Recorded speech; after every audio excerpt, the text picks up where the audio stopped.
Why do railway engines have names? It's a simple question, but to be fair, this is a question that isn't really possible to answer. Names could be to denote a deed or to commemorate. Sometimes it's an affectionate term, while others are named after great routes or people. In our psyche, I think naming engines helps us to give them a character. It is said that steam engines are the closest machines we as humans have made to living beings. And it is true that an engine never steams the same way twice. You can have the same conditions, the same coal, and the same water parameters, but some days steam engines are full of buster. Sometimes they have about as much get up and go as a teenager getting out of bed. But drivers will talk, they encourage, and sometimes they even talk back to their engines. It's just things they do.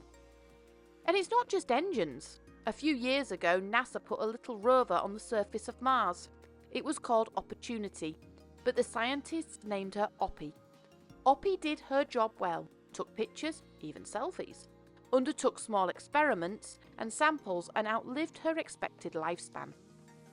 But after a harsh sandstorm, she sent the message that her batteries were low and it was getting dark. Her solar panels had become coated in sand and her batteries were dying. The scientists tried hundreds of times to contact Oppie, but she would not respond. They could have abandoned Oppie on that first blackout, but they didn't. The very last message they sent to her was the love song, "I'll Be Seeing You," before declaring her mission was complete. Drivers, engineers, and even passengers have all given nicknames to engines throughout the ages, and the first person that did this has long since been lost to time. But as I was trawling through the archives, it struck me, what do some of these names actually mean? So I'll be looking this week at some of the more unusual names that have graced our rails. It's true that the LNER names some of its engines after horses. Windsor Lad, Hyperion and Columbo were all horses that faced each other some point in the early 20th century. Windsor Lad was a solid winner, winning back-to-back races, and was one of the first horses since 1827 that was sold after winning the Derby. The stallion was sold to Martin H. Benson on the proviso that the horse never left UK soil. Windsor Lad's career was cut short by injury, but was a notable stallion. He had one successful foal, but he developed health issues which could not be saved from and was put to sleep in 1943. His legacy was honoured by 60035. Hyperion's name was carried by 60037, and it is considered to be one of the most important horses to the thoroughbred breed. His career started young, and straight away he was onto a winner, winning the New Stakes at Ascot, and he was undefeated in the majority of his races. When he retired, he had one of the most successful breeding careers of all time. He fathered foals that went on to win over 700 races, and his grandsire, Northern Dancer, is considered the greatest sire of all time. Hyperion's fame isn't just relegated to the UK. Hyperion's foals had a profound effect on both the US and Australian racing industry. When Hyperion died in 1960, Lord Derby toasted to him using the very same cognac that had been last opened to toast Winston Churchill. With a mother called Waffles and a grandmother called Buckwheat, it's no wonder they had a stallion named Sandwich. Not much is known about this horse, but his trainer was one of the first trainers to be knighted for his services to the racing industry. Sandwich was not quick to achieve any form of success, but over time, as he matured, he showed improvement. He won the St Leger race and was expected to be a contender for the Cup races. However, he had a poor track record, and he was sent to Brazil where he failed at stud. He was still honoured as 60039 carried his name. Melton was one of the oldest horses on this list. He was small, but what he lacked in size, he made for in determination and spirit. He started his racing journey in 1884 as a youngster. He scored an early and unexpected win. In the October of his second year, he ran one of the most exciting races in British racehorsing history and came from behind to win against the favourite by half a length. This favourite, later named Paradox, became rivals and both went head-to-head at the Epsom Derby. The race was close to the wire and Melton won by a nose. Melton went from strength to strength and ran for 3 more years.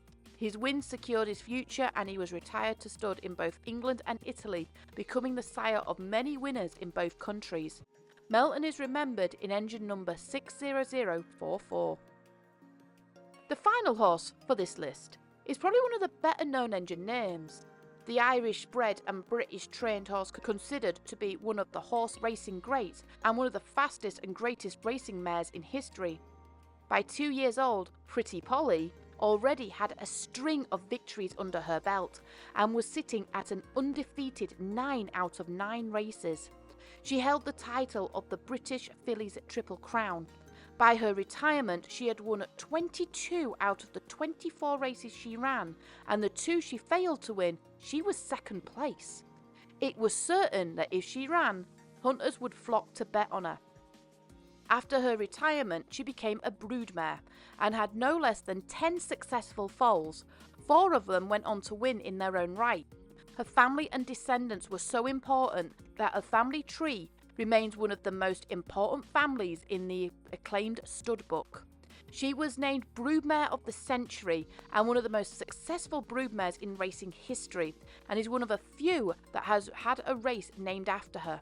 Of course, the LNEI wanted to immortalise her in engine number 60061. Of course, horses were not the only inspiration for naming engines. 60015 was called Meg Morelli's. This was a gypsy that was written into a poem that was written by John Keats. The poet was taking a tour of Scotland and was wandering the vast moorland with his friend. As they travelled, his friend spoke of a woman called Meg from a book he was reading. The gypsy's story wound into Keats's soul, and it wasn't long before he took pen to paper and penned the poem. He included the poem in a letter to his sister, and the poem quickly became famous. 60115 took on the name and was the second peppercorn A1 to be built. Another fictional character to be memorialised in an engine was Hal of the Wind. He was from the novel Fair Maid of Perth, written in 1828. It was fitting that Hal was a blacksmith and he worked with both horses and metal. His profession gave him the name Henry Gow, Gow being the Gaelic term for smith. He was the lover of Catherine Glover, who was known as the Fair Maid of Perth, and Hal was best known for his impressive armour and his broadsword. He was a true soldier, but he was jealous of others, and the jealousy often led him into fights. His biggest battle was standing in as a warrior between the clan battle of Chatton and Angahelly. 60116 took on the name loud and proud as the third peppercorn off the line. But not all engine names were taken from heroes.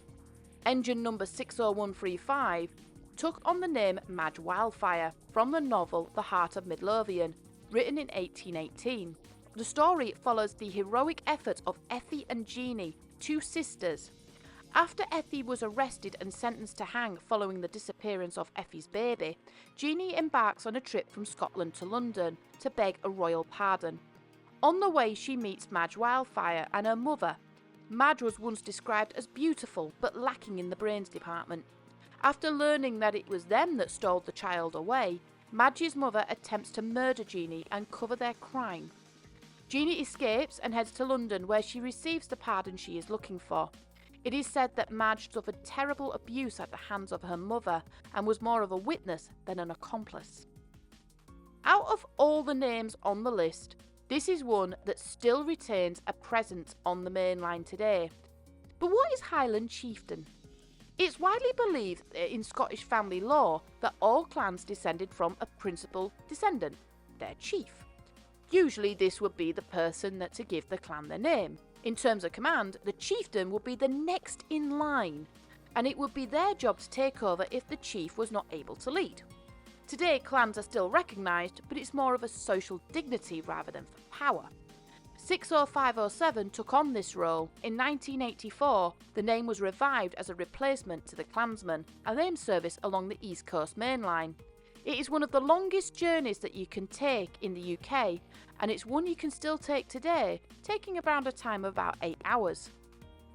Again, celebrating Scotland, One hero that is celebrated above all is Robert the Bruce. Robert, the ultimate Scottish king, and led the Scots to be independent from England. He fought in the famous Battle of Bannockburn after reclaiming the majority of the castles in Scotland from English occupation, and used his power to make raids on English soil, even raiding the Isle of Man on a few occasions. He supported the besieging of Stirling Castle, but Edward II, the English king at the time, had had enough and marched his army north. The battle began in June, and it didn't take long before Edward to be chased off the field. He escaped, but Stirling Castle fell to the Scots. Another battle followed, and thanks to the Treaty of Edinburgh-Northampton, the country was classed as independent, and Bruce was the king of the land. He passed a life utterly fulfilled and leaving a country that would remain independent for hundreds of years. Engine number 60510 took on the name, and the engine was said to have the same strength as the Great King. Places were also popular for engines as well. One of my personal favourites is Audley End. If you're like me and you love your history, this name might be familiar to you, as it appears on the YouTube channel under English Heritage Channel series called A Victorian Way, a traditional cooking series featuring Mrs. Crocombe, a cook to the Braybuck family that resided there in the late 1800s. The house had been in the family's possession since the 1760s. However, the house had been in use at least 200 years prior, and we know this from Henry VIII. The house was sold to English Heritage in 1948 and has remained one of the grandest mansions in the country. Engine number 61606 took the name Audley End, probably around the time to celebrate the sale. Another house to receive the engine treatment is Harewood House. This house is very close to me, not just in location, but in my heart for a number of reasons. Firstly, this was the first big house I have ever had the pleasure of walking around inside. It's simply stunning. But the real treat is below the opulent rooms and into the kitchen. This kitchen is the very room where the series The Young Victoria was filmed. Secondly, it's home to my favourite birds of all time, red kites. At one point, red kites were abundant, but as populations grew, their number began to decline. They were being hunted down as they were seen as pests, particularly to farmers, and they were hunted to extinction by the end of Victoria's reign. But luckily, Wales had a small population of just a few birds, but they thrived, and in the early 90s, Harewood House was chosen to be a reintroduction site, and 60 birds were released. The birds were fed daily, and since their release, the bird population have exploded to nearly 2,000 breeding pairs. Before, it was rare to see the birds. Nowadays, it's a lot rarer for me not to hear or see them. 61628 took on the role for this wonderful house. Now, I'm not a footy fan, but it appears that many engineers were, and this engine could have divided opinions. Tottenham Hotspur was founded in 1882 as a non-league club and was the first non-league club to win the FA Cup in 1901. It had over a few firsts, including being the first British club to win the UEFA and the European club. 61630 took on the name in the 1930s. King George V was the grandson of Victoria and the eldest son of Edward VII and the great-grandfather to our current king. George was not expected to be king, as the role was expected to go to his elder brother, so he elected a career in the Navy. In 1892, his brother passed away, leaving him in direct succession. George married his brother's fiancée and was present in both the passing of his grandmother and the succession of his father. In 1910, he succeeded the throne and saw his empire rise until the First World War. The war brought huge upheaval. German and Russian royal families and cousins to the British fell. Thanks to anti-German sentiment, he stood down from his German surname and the House of Windsor was born, a surname that the senior royals are known from today. The Great Western Railway named their most powerful and illustrious engines after kings, and King George V was no exception. Now, I could quite literally go on forever with this list, and there are so many others I wanted to share. Odin, Pet, Westward Ho and Evening Star were just to name a few. Now, if you like this and you want me to do more, please let me know in the comments so that I can make a mini-series. Names, though, are powerful things, and I have to admit, I do get a little choked up seeing the nameplates on a wall, knowing full well that these were at one point engines, and the nameplates is most likely all that we have left of them.